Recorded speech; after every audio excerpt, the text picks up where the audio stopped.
Assalamualaikum warahmatullahi wabarakatuh.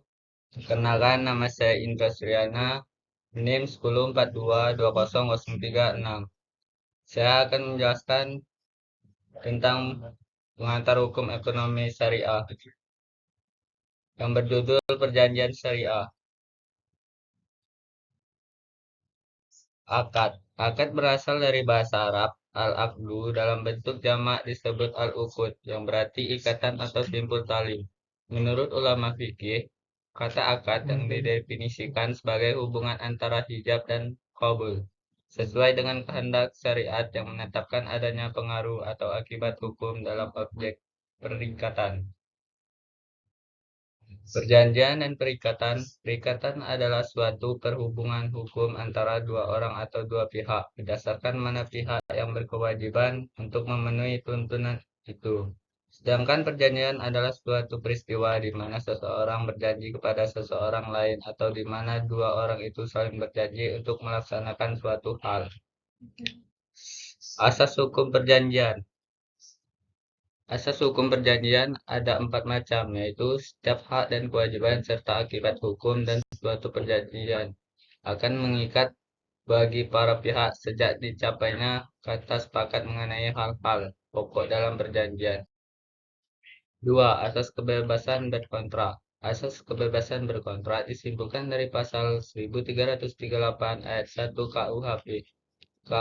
KHU Perdata, yang menyatakan bahwa sebuah perjanjian yang dibuat secara sah berlaku sebagai undang-undang bagi mereka yang membuatnya.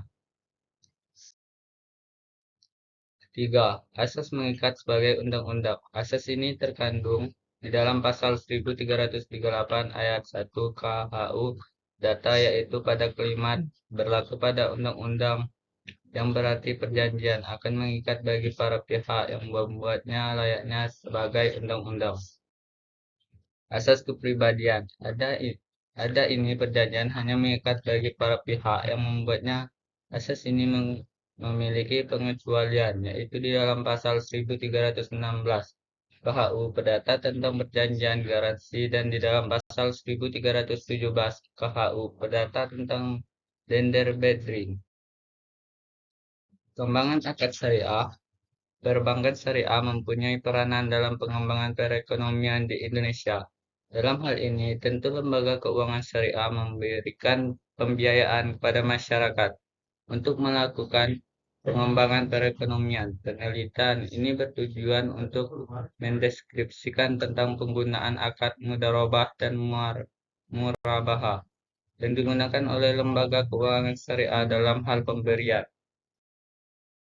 Pembiayaan kepada masyarakat. Bila dilihat dari perkembangan lembaga keuangan syariah dari tahun ke tahunnya terus mengalami peningkatan yang signifikan.